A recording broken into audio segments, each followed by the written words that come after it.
Hello friends, आप सभी दोस्तों का स्वागत है हमारे यूट्यूब चैनल अंसराज स्टडी पॉइंट में। फ्रेंड्स, हम लोग इस वीडियो में देखेंगे 28 और 29 जुलाई के सभी इंपॉर्टेंट करेंट अफेयर्स में। तो चलिए फ्रेंड्स, वीडियो की शुरुआत एक मोटिवेशनल थॉट से करते हैं। मेहनत सीढ़ियों की तरह होती है और भाग्य लिफ्ट की तरह। लिफ्ट तो किसी भी समय बंद हो सकती है, पर सीढ़ियाँ हमेशा ऊंचाई की ओर ही ले जाते हैं। तो फ्रेंड्स, भाग्य साथ दे ना दे, हमारी मेहनत ज़रूर साथ देती है।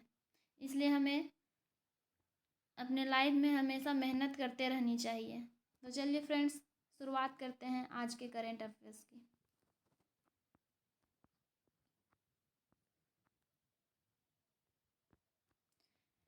22वां राष्ट्रमंडल खेल 2022 बर्मिंघम इंग्लैंड में हुआ। 22वें राष्ट्रमंडल खेल कॉमनवेल्थ गेम्स 2022 का आयोजन 27 जुलाई से 7 अगस्त 2022 तक इंग्लैंड के शहर बर्मिंघम में किया जा रहा है। इसमें 20 खेल प्रतियोगिताओं का आयोजन किया जाएगा, जिसमें 72 राष्ट्रमंडल देशों के लगभग 5000 एथलीट हिस्सा लेंगे। इस दौरान 280 पदक स्पर्धाएं होंगे। बर्मिंघम राष्ट्रमंडल खेल 2022 में भारत का क्या स्थिति है, देखते हैं। बर्मिंघम राष्ट्रमंडल खेल 2022 में भारत के 215 एथलीट्स शामिल हैं, जो 19 खेलों में हिस्सा लेंगे। बैडमिंटन खिलाड़ी पीवी सिंधु और हॉकी टीम के कप्तान मनप्रीत सिंह इन खेलों के उद्घाटन समारोह में भारतीय दल के सह ध्वजवाहक होंगे। उन्हें यह जिम्मेदारी Olympic champion javelin thrower Neeraj Chopra के चोटिल होकर टूर्नामेंट से बाहर होने के बाद दी गई है। बर्मिंघम राष्ट्रमंडल खेल 2022 में निशानेबाजी और तीरंदाजी को शामिल नहीं किया गया है। भारत ने पिछले राष्ट्रमंडल खेल गोल्ड कोस्ट ऑस्ट्रेलिया 2018 में 66 पदक प्राप्त किए थे, जिनमें 16 पदक निशानेबाजी से थे। राष्ट्रमंडल खेलों में भारत का प्रदर्शन।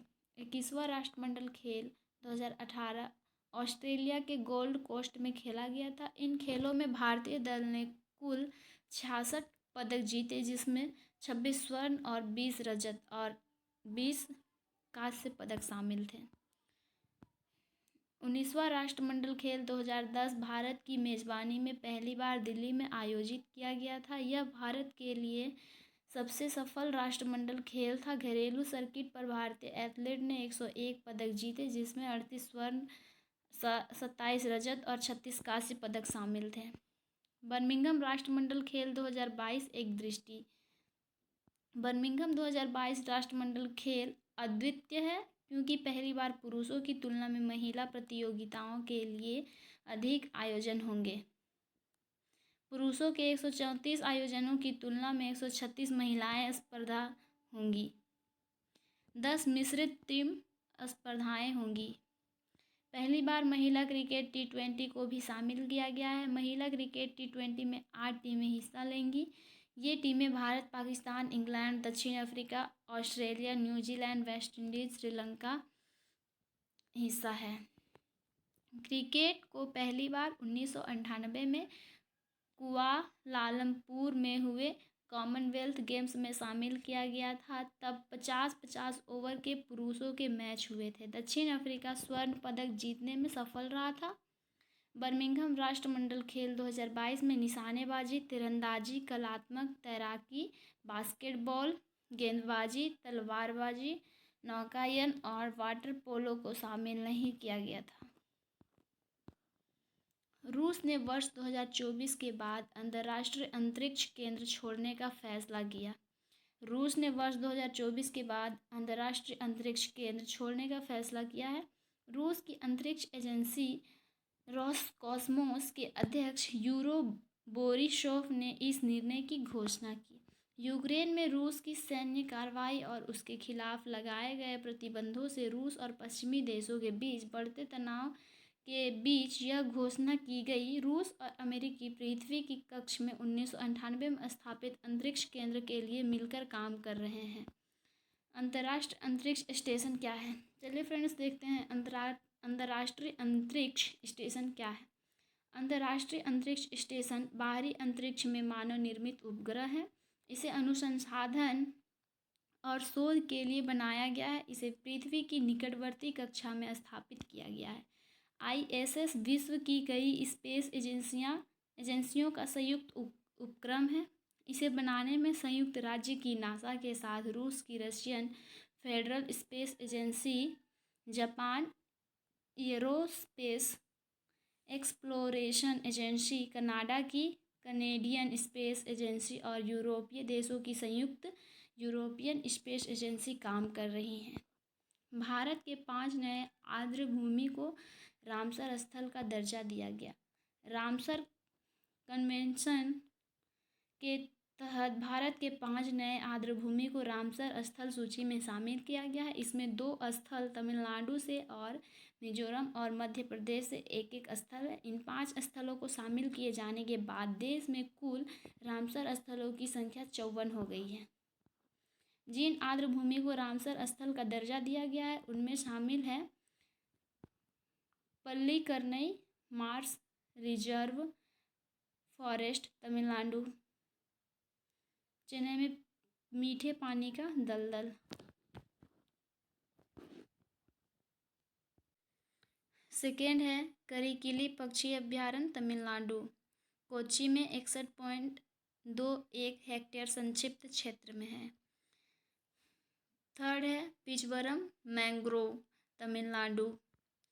फोर्थ है पाला आर्द्रभूमि मिजोरम। यह जानवरों और पक्षियों की कई प्रजातियों सहित पशु प्रजातियों की समृद्ध विविधता के लिए पाई जानी जाती है। आगे देखते हैं दोस्तों, रामसर स्थल एक दृष्टि। अंतर्राष्ट्रीय महत्व की आर्द्रभूमि को रामसर स्थल कहा जाता है। रामसर स्थल पानी में स्थित मौसमी या अस्थायी पारिस्थितिकी तंत्र है। इनमें मैंग्रोव, दलदल, नदियाँ, झीलें, डेल्टा, बाढ़ के मैदान और बाढ़ के जंगल, चावल के खेत, प्रवाल भित्तियाँ, समुद्री क्षेत्र के अलावा मानव निर्मित आर्द्रभूमि जैसे अपशिष्ट जल उपचार तालाब और जलाशय आदि शामिल होते हैं। आर्द्रभूमियाँ प्राकृतिक पर्यावरण का महत्वपूर्ण हिस्सा है। ये बाढ़ की घटनाओं में कमी लाती है, तटीय इलाकों की रक्षा करती है, साथ ही प्रदूषकों को अवशोषित कर पानी की गुणवत्ता में सुधार करती है। आर्द्रभूमि मानव और पृथ्वी के लिए महत्वपूर्ण है। बिलियन से अधिक लोग जीवन यापन के लिए उन पर निर्भर है और दुनिया की 40% प्रजातियां आर्द्रभूमि में रहती हैं तथा प्रजनन करती हैं। नेक्स्ट है रामसर स्थल पर दर्ज उन आर्द्रभूमियों को दिया जाता है जो रामसर कन्वेंशन के मानकों को पूरा करते हैं। रामसर कन्वेंशन एक पर्यावरण संधि है जो आर्द्रभूमि एवं उनके संसाधनों के संरक्षण तथा उचित उपयोग हेतु राष्ट्रीय कार्रवाई और अंतर्राष्ट्रीय सहयोग के लिए रूपरेखा प्रदान करती है। रामसर स्थल नाम ईरान के रामसर शहर के नाम पर रखा गया है क्योंकि यहीं 2 फरवरी 1971 को रामसर कन्वेंशन पर हस्ताक्षर किए गए थे। भारत में अब कुल 54 रामसर स्थल हैं जो देश की कुल भूमि का 4.6% है। आर्द्रभूमि के राज्यवार वितरण में गुजरात शीर्ष पर है। इसके बाद आंध्र प्रदेश, उत्तर प्रदेश और पश्चिम बंगाल का स्थान है। रामसर सूची के अनुसार सबसे अधिक रामसर स्थलों वाले देश यूनाइटेड किंगडम और मैक्सिको है। अंतर्राष्ट्रीय महत्व की आर्द्रभूमि का क्षेत्रफल 1,48,000 वर्ग किलोमीटर, सबसे अधिक बोलिविया में है।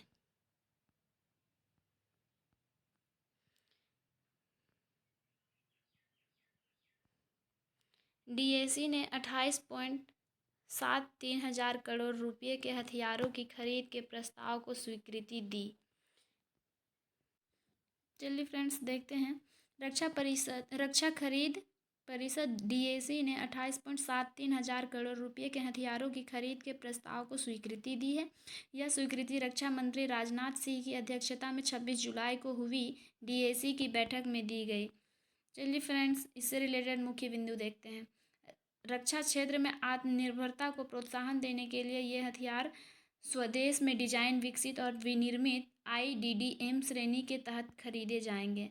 नियंत्रण रेखा के निकट तैनात सैनिकों और आतंकरोधी अभियानों में गोली लगने के खतरे के कारण बुलेट प्रूफ जैकेटों की मांग बढ़ती जा रही है। इसे देखते हुए डीएसी ने भारतीय मानक BIS 6 के सुरक्षा स्तर वाली बुलेट प्रूफ जैकेट के लिए आवश्यक मंजूरी प्रदान की है। आधुनिक युद्ध कौशल में भारतीय सेना की क्षमता बढ़ाने के लिए भारतीय IDDM श्रेणी की खरीद के तहत डीएसी ने autonomous service launch and armed drone swarms की आवश्यक खरीद की भी स्वीकृति दी। आगे देखते हैं। 18वें विश्व एथलेटिक्स चैंपियनशिप 2022 का समापन अमेरिका शीर्ष पर रहा। 18वें विश्व एथलेटिक्स चैंपियनशिप 2022 का आयोजन 15 से 24 जुलाई तक संयुक्त राज्य अमेरिका के यूजीन और ओरेगोन में किया गया था। इससे रिलेटेड मुख्य बिंदु को देखते हैं। इस प्रतियोगिता में अमेरिका पदक तालिका में शीर्ष स्थान पर रहा। उसने 13 स्वर्ण, 9 रजत और 11 कांस्य पदक सहित कुल 33 पदक जीते हैं। दूसरे पर है 4 स्वर्ण पदक, 4 रजत पदक और 2 कांस्य सहित 10 पदक के साथ इथोपिया दूसरे और 2 स्वर्ण, 7 रजत और 1 कांस्य पदक सहित के साथ जमैका तीसरे स्थान पर रहा है। भारत ने इस चैंपियनशिप में 1 पदक जीता। यह पदक नीरज चोपड़ा ने भाला फेंक स्पर्धा में जीता। भारत पदक तालिका में 33वें स्थान पर रहा। नीरज चोपड़ा ने विश्व एथलेटिक चैंपियनशिप की भाला फेंक स्पर्धा में रजत पदक जीता था। इस स्पर्धा का स्वर्ण पदक एंडरसन पीटर्स ने अपने नाम किया था। वर्ल्ड एथलेटिक्स चैंपियनशिप में भारत की ओर से यह महज दूसरा पदक है। इससे पहले 2003 में अंजू बॉबी जॉर्ज ने लॉन्ग जंप में कांस्य पदक अपने नाम किया था। चलिए फ्रेंड्स, आगे देखते हैं। 28 जुलाई विश्व हेपेटाइटिस दिवस से संबंधित महत्वपूर्ण जानकारी। फ्रेंड्स, प्रत्येक वर्ष 28 जुलाई को विश्व हेपेटाइटिस दिवस के रूप में मनाया जाता है। विश्व हेपेटाइटिस दिवस मनाने का उद्देश्य हेपेटाइटिस के विषय में जागरूकता बढ़ाना है। चलिए फ्रेंड्स, आगे देखते हैं। इस वर्ष यानी 2022 में विश्व स्वास्थ्य संगठन की ओर से विश्व हेपेटाइटिस दिवस की थीम थी हेपेटाइटिस देखभाल को अपने करीब लाना है। विश्व स्वास्थ्य संगठन की पहल पर यह दिवस मनाया जाता है। यह दिवस नोबेल पुरस्कार विजेता वैज्ञानिक डॉक्टर बारूक बलम्बरबर्ग के जन्मदिन पर मनाया जाता है, जिन्होंने हेपेटाइटिस बी वायरस की खोज की थी और टीका विकसित किया था। आगे देखते हैं दोस्तों। 5G स्पेक्ट्रम नीलामी के पहले दिन 1.35 लाख करोड़ रुपए की रिकॉर्ड बोली। भारत की प्रथम 5G स्पेक्ट्रम नीलामी के पहले दिन सरकार को 1.35 लाख करोड़ रुपए की रिकॉर्ड बोली प्राप्त हुई। पहली बार 700 मेगाहर्ट्ज बैंड की बोली लगाई गई। निजी क्षेत्र की सभी तीनों दूरसंचार कंपनियों रिलायंस जियो, भारती एयरटेल और वोडाफोन आइडिया ने बोलियां लगाई। इस क्षेत्र में नई कंपनियां अडानी डाटा नेटवर्क से केवल हाई बैंड के लिए बोली लगाए जाने की संभावना है। 44वें शतरंज ओलंपियाड का उद्घाटन। चलिए फ्रेंड्स, देखते हैं। प्रधानमंत्री 28 जुलाई को चेन्नई के जवाहरलाल नेहरू स्टेडियम में 44वें शतरंज ओलंपियाड का उद्घाटन करेंगे। इसका आयोजन 28 जुलाई से 9 अगस्त तक चेन्नई में किया जा रहा है। भारत पहली बार इस ओलंपियाड की मेज़बानी कर रहा है। फीडे ने 2022 को शतरंज में महिलाओं का वर्ष घोषित किया है। अमेरिका अपने रणनीतिक पेट्रोलियम भंडार से अतिरिक्त 2 करोड़ बैरल तेल बेचेगा। अमेरिका अपने रणनीतिक पेट्रोलियम भंडार से अतिरिक्त 2 करोड़ बैरल तेल बेचेगा। तेल की कीमतों को कम करने के जो बाइडेन प्रशासन ने यह फैसला किया है, यह इस तरह की 5वीं बिक्री होगी। व्हाइट हाउस तेल की ऊंची कीमतों के लिए रूस और यूक्रेन संघर्ष के कारण आपूर्ति में व्यवधान की जिम्मेदार ठहरा रहा है। चलिए फ्रेंड्स, आगे देखते हैं। BSNL के लिए 1.64 लाख करोड़ रुपए से अधिक के पैकेज को स्वीकृति। केंद्रीय मंत्रिमंडल ने भारत संचार निगम लिमिटेड के लिए 1.64 लाख करोड़ रुपए से अधिक के पुनरुद्धार पैकेज को स्वीकृति दी है। भारत ब्रॉडबैंड नेटवर्क लिमिटेड और BSNL के विलय को भी स्वीकृति दी गई है। इसका उद्देश्य BSNL को जीवन दूरसंचार कंपनी बनाना है। आगे देखते हैं, गाँव में 4G मोबाइल सेवाओं के लिए एक परियोजना को स्वीकृति। मंत्रिमंडल ने 26.316 हजार करोड़ रुपये की लागत से गांव में 4G मोबाइल सेवाओं के लिए एक परियोजनाओं को स्वीकृति दी है। इस परियोजना के अंतर्गत सुदूर और दुर्गम क्षेत्रों के 24,680 गाँवों में 4G मोबाइल सेवाएं प्रदान की जाएंगी। अमेरिका में ब्याज दरों में दूसरी बार 75 आधार अंक की वृद्धि। अमेरिका के केंद्रीय बैंक फेडरल रिजर्व ने बढ़ती मुद्रास्फीति को नियंत्रण करने के लिए ब्याज दरों में दूसरी बार 0.75% की वृद्धि की है। फेडरल रिजर्व ने इस वर्ष ब्याज दरों में 4 बार बढ़ोतरी की है। भारत ने वेस्टइंडीज से एक दिवसीय क्रिकेट मैच की श्रृंखला 3-0 से जीती। भारत ने वेस्टइंडीज को तीसरे और अंतिम एक दिवसीय अंतर्राष्ट्रीय क्रिकेट मैच में 119 रन से हराकर श्रृंखला 3-0 से जीत ली है। पोर्ट ऑफ स्पेन में 257 रन के लक्ष्य के जवाब में वेस्टइंडीज की पूरी टीम 26वें ओवर में 137 रन पर आउट हो गई। शुभमन गिल को उनकी शानदार बल्लेबाजी के लिए प्लेयर ऑफ द मैच और प्लेयर ऑफ द सीरीज घोषित किया गया।